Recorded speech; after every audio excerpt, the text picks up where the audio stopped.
যুক্তরাষ্ট্রে আজ উৎকণ্ঠার ভোট। যুক্তরাষ্ট্রের নির্বাচনে কি চাইছে চীন, রাশিয়া এবং ইসরায়েল? করোনা মহামারীর মধ্যেও রেকর্ড সংখ্যক ফিলিস্তিনি ঘরবাড়ি ধ্বংস করেছে ইসরায়েল। আমেরিকা ধ্বংস হোক, ধ্বনিতে প্রকম্পিত ইরানের সংসদ। চীনের সঙ্গে উত্তেজনার মধ্যেই বঙ্গোপসাগরে 4 দেশের সামরিক মহড়া। রুশ সংবাদ মাধ্যমকে সাক্ষাৎকার দিয়ে ক্ষমা চাইলেন ট্রাম্পের উপদেষ্টা। আর্মেনিয়ার আরেকটি যুদ্ধ বিমান ভূপাতিত করল আজারবাইজান। এবং 7 মাস পর সৌদিতে ওমরা পালনে বিদেশিরা। গোটা বিশ্বের দৃষ্টি এখন যুক্তরাষ্ট্রের দিকে। করোনা ভাইরাস মহামারীর মধ্যে দেশটিতে আজ প্রেসিডেন্ট নির্বাচন হতে যাচ্ছে।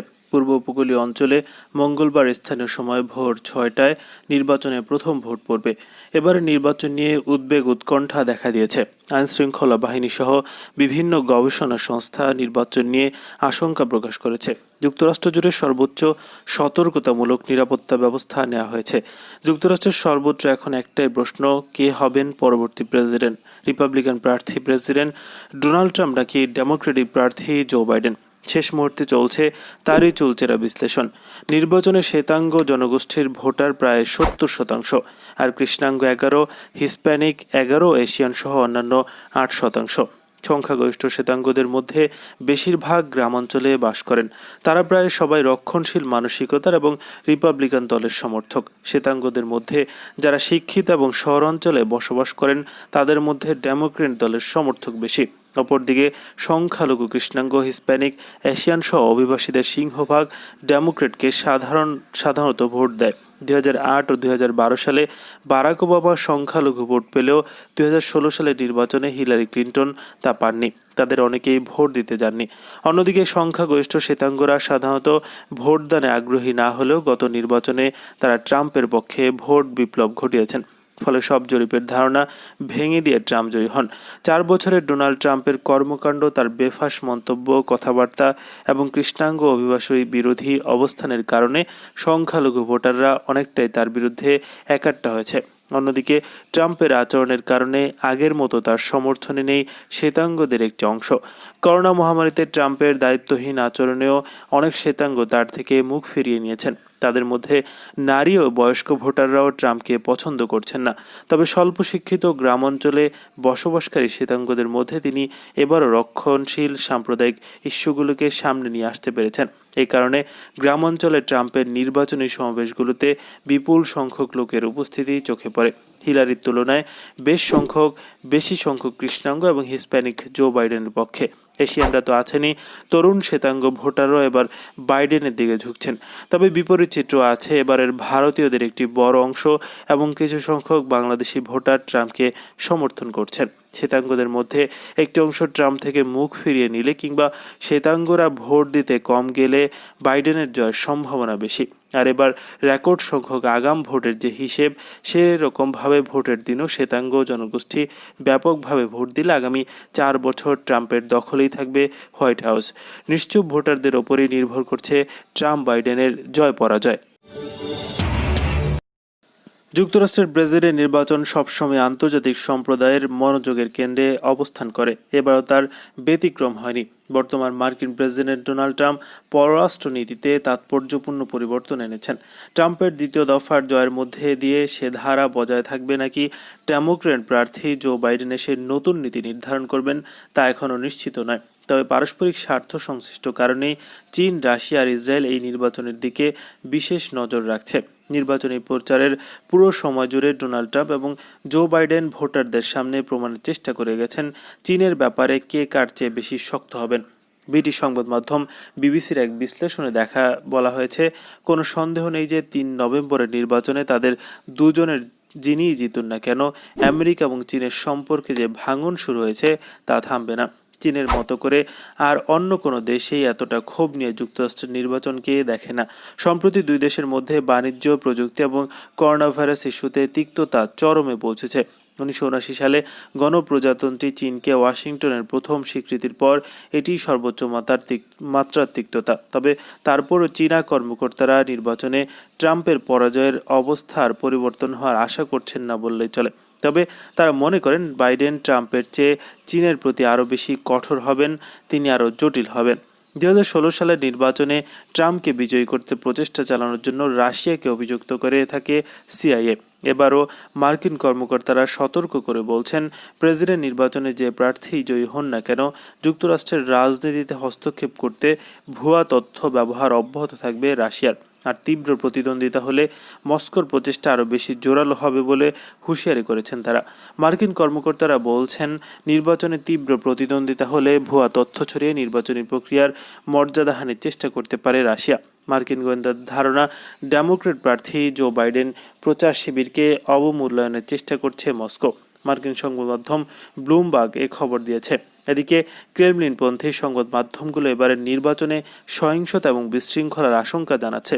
রাশিয়ার সবচেয়ে জনপ্রিয় ট্যাবলেট কমসোলস্কায়া প্রাবধায়ের শিরোনামে বলা হয়েছে, আমেরিকা কি গৃহযুদ্ধ থেকে এক ধাপ দূরে দাঁড়িয়ে আছে? ডোনাল্ড ট্রাম্পের নেতৃত্বাধীন হোয়াইট হাউস থেকে বিপুল রাজনৈতিক সমর্থন পেয়েছে ইসরায়েলের ডানপন্থী সরকার। তার বদৌলতে 3টি আরব দেশের সঙ্গে সম্পর্ক স্বাভাবিককরণ চুক্তিতে পৌঁছতে পেরেছে তারা। ট্রাম্প জয় না পেয়ে যদি সাবেক vice president Joseph Biden junior জয় পান, তবে তা ইসরায়েলি প্রধানমন্ত্রী বেনিয়ামিন নেতানিয়াহুর জন্য যথেষ্ট ক্ষতির কারণ হতে পারে। যুক্তরাষ্ট্রে দায়িত্ব পালনকারী সাবেক ইসরায়েলি রাষ্ট্রদূত সাল্লাই মেরিটুর বলেন, ট্রাম্প শাসন ক্ষমতায় থাকলে হোয়াইট হাউস এবং নেতানিয়াহুর মধ্যকার সম্পর্ক আরও বেশি আলোক ঝলমল হবে। প্রাণঘাতী করোনা ভাইরাসের মহামারীর মধ্যেও চলতি 2020 সালে ইহুদিবাদী ইসরায়েল রেকর্ড সংখ্যক ফিলিস্তিনি ঘরবাড়ি ধ্বংস করেছে। ইসরায়েলের এই বর্বরতার চরম ভোগান্তিতে পড়েছে ফিলিস্তিনিদের জনজীবন। ইসরায়েলের অবৈধ বসতি স্থাপন বিস্তার বিরোধী এনজিও আরআই আমিম এক রিপোর্টে বলছে, 2019 সালে ইসরায়েলি বাহিনী পূর্ব জেরুজালেম আল কুদস শহরে যে পরিমাণ ঘরবাড়ি ধ্বংস করে চলেছিল, চলতি 2020 সালে সেই রেকর্ড ছাড়িয়ে গেছে। চলতি বছরে ইহুদিবাদী ইসরায়েল ফিলিস্তিনিদের অন্তত 125টি ঘর বাড়ি ধ্বংস করেছে। গত বছরের সংখ্যা ছিল 104 এবং 2018 সালে ফিলিস্তিনিদের 72টি ঘর বাড়ি ধ্বংস করে ইসরায়েল। আমিম এনজিও বলছে, চলতি সপ্তাহে ইসরায়েল পূর্ব জেরুজালেম শহরে বেশ কয়েকটি ঘর বাড়ি ধ্বংস করেছে। এ নিয়ে এবছর মোট 125টি ঘর বাড়ি ধ্বংস করল ইসরায়েল কর্তৃপক্ষ। চলতি বছরের আরও 2 মাস বাকি, ফলে 2020 সাল হতে যাচ্ছে ঘর বাড়ি ধ্বংসের সবচেয়ে খারাপ বছর। 2016 সালে ইসরায়েল সর্বোচ্চ 123টি বাড়ি ভেঙে দিয়েছিল। ইসলামী প্রজাতন্ত্র ইরানের জাতীয় সংসদ আমেরিকা ধ্বংস হোক ধ্বনিতে প্রকম্পিত হয়েছে।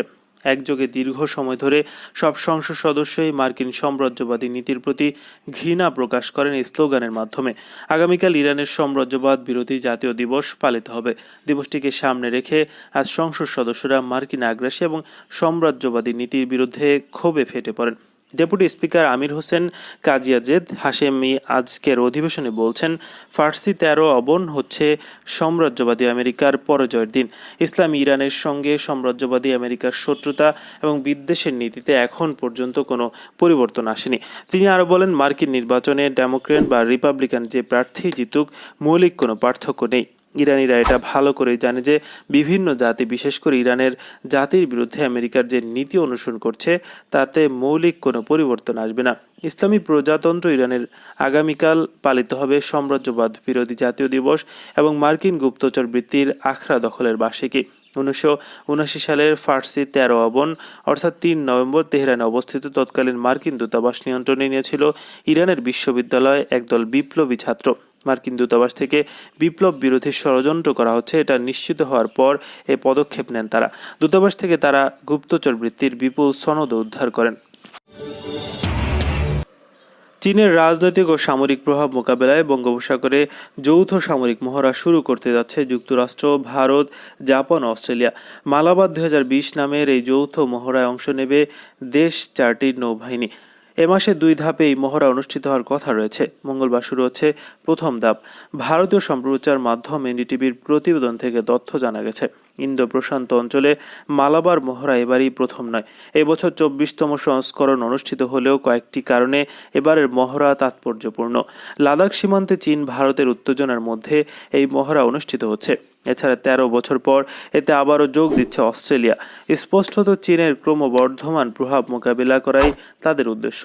ভারতের প্রেস ইনফরমেশন ব্যুরোর এক বিবৃতিতে জানানো হয়েছে, 2 ধাপে অনুষ্ঠিতব্য মালাবার নৌমহড়ার প্রথম ধাপ বিশাখাপত্তনম উপকূলে 3 নভেম্বর থেকে 6 নভেম্বর পর্যন্ত চলবে। এই মহড়ায় যোগ দেবে মার্কিন নৌবাহিনীর ক্ষেপণাস্ত্র বিধ্বংসী যুদ্ধজাহাজ ইউএস জন এস ম্যাকিন, অস্ট্রেলিয়ার HMS বালারড সহ MS-60 হেলিকপ্টার, জাপানের JMDF-এর ওনামি। মহড়ায় ভারতীয় নৌবাহিনীর নেতৃত্বে দেবেন রিয়ার অ্যাডমিরাল সঞ্জয় বাৎসান। পূর্বাঞ্চলীয় বাইরের নেতৃত্ব দেয় কর্মকর্তার অধীনে থাকবে ডেস্ট্রয়ার রণবিজয়, ফ্রিগেট শিবালিক, টহল জাহাজ সুকন্যা, সাবমেরিন সিন্ধুরাজ। এছাড়া ভারতের অত্যাধুনিক ড্রোন এবং হেলিকপ্টারও এই মহড়ায় যুক্ত থাকবে। রাশিয়ার রাষ্ট্রীয় সম্প্রচার মাধ্যমে RT-কে সাক্ষাৎকার দিয়ে বিপাকে পড়েছেন মার্কিন প্রেসিডেন্ট ডোনাল্ড ট্রাম্পের উপদেষ্টা স্কট অ্যাটলাস। সমালোচনার মুখে সাক্ষাৎকার দেওয়ার জন্য তিনি নিজ দেশের জনগণের কাছে ক্ষমা চেয়েছেন। মার্কিন সংবাদ মাধ্যম ফোর্বস ম্যাগাজিনের এক প্রতিবেদনে তথ্য জানানো হয়েছে। আরটির অর্থায়ন করে থাকে রাশিয়ার কেন্দ্রীয় সরকার। অন্যদিকে নিউরো রেডিওলজিস্ট স্কট অ্যাটলাস সম্প্রতি হোয়াইট হাউসের করোনা ভাইরাস টাস্ক ফোর্স এবং প্রেসিডেন্ট ডোনাল্ড ট্রাম্পের উপদেষ্টা হিসেবে নিয়োগ পেয়েছেন। ট্রাম্পের ওই উপদেষ্টাকে রাশিয়ার সম্প্রচার মাধ্যম সাক্ষাৎকার দিতে দেখার পর সমালোচনা শুরু হয়। প্রেসিডেন্ট নির্বাচনের মাত্র কয়েকদিন আগেই সমালোচনার মুখে পড়ে ক্ষমা চেয়ে টুইট করেন স্কট অ্যাটলাস। টুইট বার্তায় স্কট অ্যাটলাস বলেন, সম্প্রতি RT-কে একটি সাক্ষাৎকার দিয়েছে এবং তারা যে বিদেশি এজেন্ট হিসেবে কাজ করে তা জানা ছিল না। ওই সাক্ষাৎকার দেওয়ার জন্য দুঃখ প্রকাশ করছে এবং আমাকে ক্ষমা সুন্দর দৃষ্টিতে দেখার অনুরোধ করছি। বিশেষ করে জাতীয় নিরাপত্তা প্রদানকারী কমিউনিটির কাছে ক্ষমা প্রার্থনা করছি। তারা আমাদের রক্ষায় রাত দিন পরিশ্রম করছেন। RT-কে দেয়া সাক্ষাৎকারে নিউরোলজিস্ট অ্যাটলাস বলছেন, করোনা ভাইরাস মহামারী নিয়ন্ত্রণ করতে গিয়ে লকডাউন আরোপ করা মার্কিন জনগণকে হত্যার শামিল। তিনি দাবি করেন, করোনার কারণে আমেরিকায় 2,30,000 মানুষ মারা গেলেও এরই মধ্যে বহু মানুষ মারা গেছে লকডাউনের কারণে। আর্মেনিয়ার আরেকটি সুখোই 25 যুদ্ধ বিমান ভূপাতিত করার দাবি করেছে আজারবাইজান। গত 4 দিনের মধ্যে এটি তৃতীয় যুদ্ধ বিমান বিধ্বস্তের ঘটনা। সোমবার দেশটির প্রতিরক্ষা মন্ত্রণালয় এ খবর জানিয়েছে। প্রতিরক্ষা মন্ত্রণালয় এক বিবৃতিতে বলা হয়, রোববার জাঙ্গিলিয়ান অঞ্চলে আজারবাইজানি অবস্থানে বিমান হামলা চালানোর সময় এটি ভূপাতিত করা হয়। 27 সেপ্টেম্বর থেকে আর্মেনিয়া ও আজারবাইজানের মধ্যে সংঘাত চলে আসছে। 10 অক্টোবর থেকে তৃতীয় যুদ্ধবিরতি ভঙ্গ করে সাবেক সোভিয়েত ইউনিয়ন, দুই দেশ তুমুল সংঘাতে জড়ায়। আজারবাইজানের চিফ প্রসিকিউটর অফিস জানিয়েছে, নতুন করে সংঘাত শুরু হওয়ার পর থেকে অন্তত 100 বেসামরিক নাগরিক আর্মেনিয়ার হামলায় নিহত হয়েছে। আর্মেনিয়ার হামলায় অন্তত 2,500 ঘরবাড়ি, 92টি অ্যাপার্টমেন্ট, 428টি সরকারি ভবন ক্ষতিগ্রস্ত হয়েছে বলে জানিয়েছে আজারবাইজান কর্তৃপক্ষ। আন্তর্জাতিকভাবে নাগোর্নো কারাবাখ আজারবাইজানের অঞ্চল, সেখানে আর্মেনীয় নৃগোষ্ঠী দখলে রেখেছে। 1990-এর দশকে সাবেক সোভিয়েত ইউনিয়নের দুই দেশের মধ্যে যুদ্ধে 30,000-এর বেশি মানুষ নিহত হয়। করোনা ভাইরাসের কারণে 7 মাস বন্ধ থাকার পর প্রথমবারের মতো 10,000 বিদেশি নাগরিক সৌদি আরব পৌঁছেছেন। তবে উমরায় অংশ নেওয়ার আগে তাদের অবশ্যই 3 দিন আইসোলেশনে থাকতে হবে। দেশটির হজ এবং উমরা বিষয়ক ডেপুটি মন্ত্রী আমর আল মাদ্দা কথা জানিয়েছেন। এছাড়া হাজিরা মোট 10 দিন সৌদিতে থাকার অনুমতি পাবেন। আল মাদ্দা জানিয়েছেন, 50 বছর বা তার চেয়ে কম বয়সীদের করোনা পরীক্ষা চলমান থাকবে। আর যাদের পরীক্ষা পজিটিভ পাওয়া যাবে তাদের নিবিড়ভাবে পর্যবেক্ষণ করা হবে। হজ এবং উমরা পালনের জন্য প্রতি বছর সারা বিশ্ব থেকে লাখ লাখ মানুষ সৌদি আরব ভ্রমণ করে থাকেন। মুসলিম ধর্মাবলম্বীদের এই দুইটি বিধান পালন করতে একই স্থাপনা ভ্রমণ করতে হয়। তবে হজ বছরে একবার অনুষ্ঠিত হয়। তুলনামূলক দীর্ঘ এই ধর্মীয় প্রক্রিয়াটি জীবনে একবার সম্পন্ন করা সামর্থ্যবান মুসলমানদের অবশ্য করণীয়। গত বছর প্রায় 1,90,00,000 মানুষ সৌদি আরবে উমরা পালন করেছেন। মহামারীর আগে মক্কা এবং মদিনা নগরীর 1,300-র বেশি হোটেল সহ শত শত দোকানপাটে রাত দিন 24 ঘন্টায় মানুষের আনাগোনায় সরগরম ছিল। তবে করোনার কারণে আনাগোনা শূন্যের কোটায় নেমেছে।